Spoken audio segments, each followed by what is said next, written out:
Koperasi sebagai sokoguru perekonomian bangsa merupakan manifestasi demokrasi ekonomi sebagaimana telah dituangkan oleh para pendiri bangsa.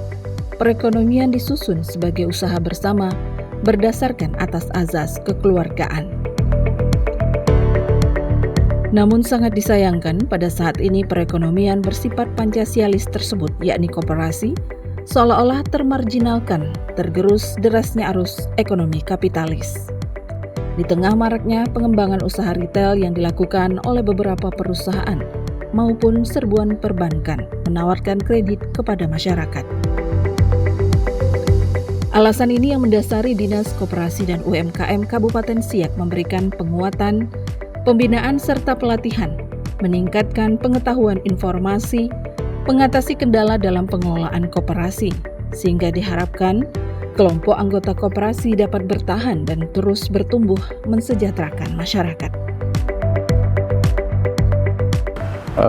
Dinas Koperasi UMKM Kabupaten Siak sudah banyak melakukan pembinaan terhadap koperasi, baik yang langsung turun ke koperasi-koperasi dan juga ada pelatihan-pelatihan dilaksanakan. Yang pertama, kami sudah melaksanakan pelatihan terhadap perkoperasian dasar terhadap pengurus koperasi, juga ada pelatihan koperasi syariah.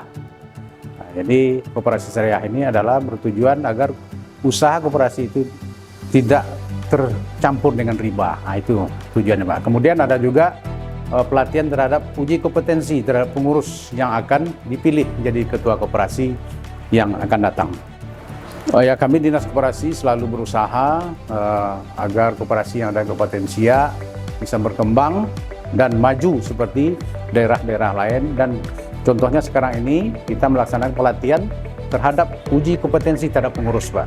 Kemudian juga kami sampaikan di sini bahwa Koperasi Kabupaten Siak, alhamdulillah 2 tahun ke depan ini sudah menunjukkan kemajuan yang cukup besar. Contohnya Koperasi Tunas Muda yang ada di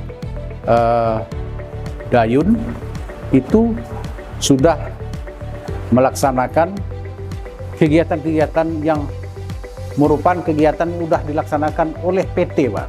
Contohnya itu adalah pembuatan pabrik minyak goreng. Itu sudah peletakan batu pertama, insya Allah di bulan 2 besok sudah beroperasi, Pak, untuk minyak goreng. Dan minyak goreng itu nanti mungkin kami pasarkan atau kami laksanakan itu nanti untuk para pegawai, kita anjurkan untuk mengambil minyak-minyak itu. Kemudian juga ada Koperasi Rimba Mutiara Banso, itu sekarang sudah membuat pom bensin atau Pertamina itu, Pak. Jadi sampai saat ini sudah banyak kemajuan yang telah dilaksanakan. Jadi contoh 2 koperasi itu merupakan kemajuan yang telah dicapai oleh Kabupaten Siak dalam rangka meningkatkan kapasitas dan kompetensi pengurus yang ada di Kabupaten Siak ini.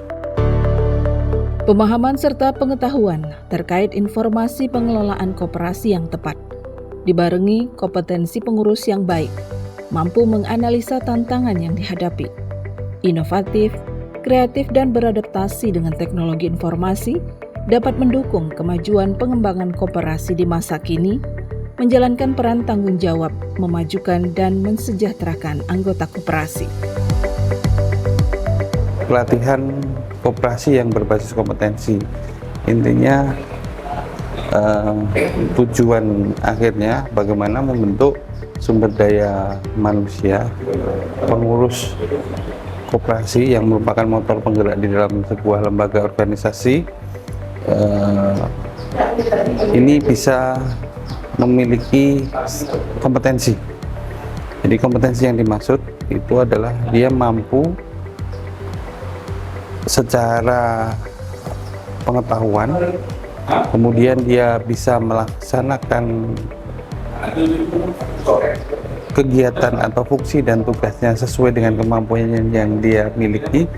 Dan yang ketiga, dia punya attitude atau sikap dan perilaku yang mendukung keberhasilan sebuah organisasi koperasi. Karena koperasi sekarang ini ada di dalam titik nadir, titik yang sangat memprihatinkan. Kondisinya sekarang memang harus kita push, harus kita dorong agar mereka mempunyai kecakapan untuk mengelola organisasi koperasi. Jadi Dinas Koperasi dan UMKM Kabupaten Siak saya rasa cukup luar biasa ya mengadakan kegiatan ini, kegiatan yang diklat yang berbasis kompetensi, dan ini harapannya mungkin ke depannya kegiatan-kegiatan ini yang memang harus didorong terus dan ditumbuh kembangkan. Karena sesuai dengan amanat Permen nomor 8 tahun 2023, mereka harus punya lolos fit and proper test. Jadi mereka harus punya kompetensi-kompetensi yang memang diharapkan di dalam sebuah lembaga atau organisasi koperasi. Karena mengelola koperasi ini adalah lembaga keuangan dan tidak sembarangan orang bisa mengelola lembaga keuangan. Jadi ini sudah paradigmanya sudah berbeda. Mereka pada saat mengelola organisasi, kalau didasari dengan kemampuan, kecakapan, dan attitude yang baik, saya rasa ini akan mendorong koperasi untuk lebih maju, berhasil, dan intinya koperasi ini nanti akan mensejahterakan seluruh anggotanya. Kelompok koperasi memiliki dampak sosial ekonomi yang luas, berkontribusi besar dalam pemberdayaan masyarakat, menciptakan lapangan pekerjaan, meningkatkan akses masyarakat terhadap sumber daya yang dimiliki, peningkatan ekonomi lokal, serta memperkuat ketahanan ekonomi kerakyatan.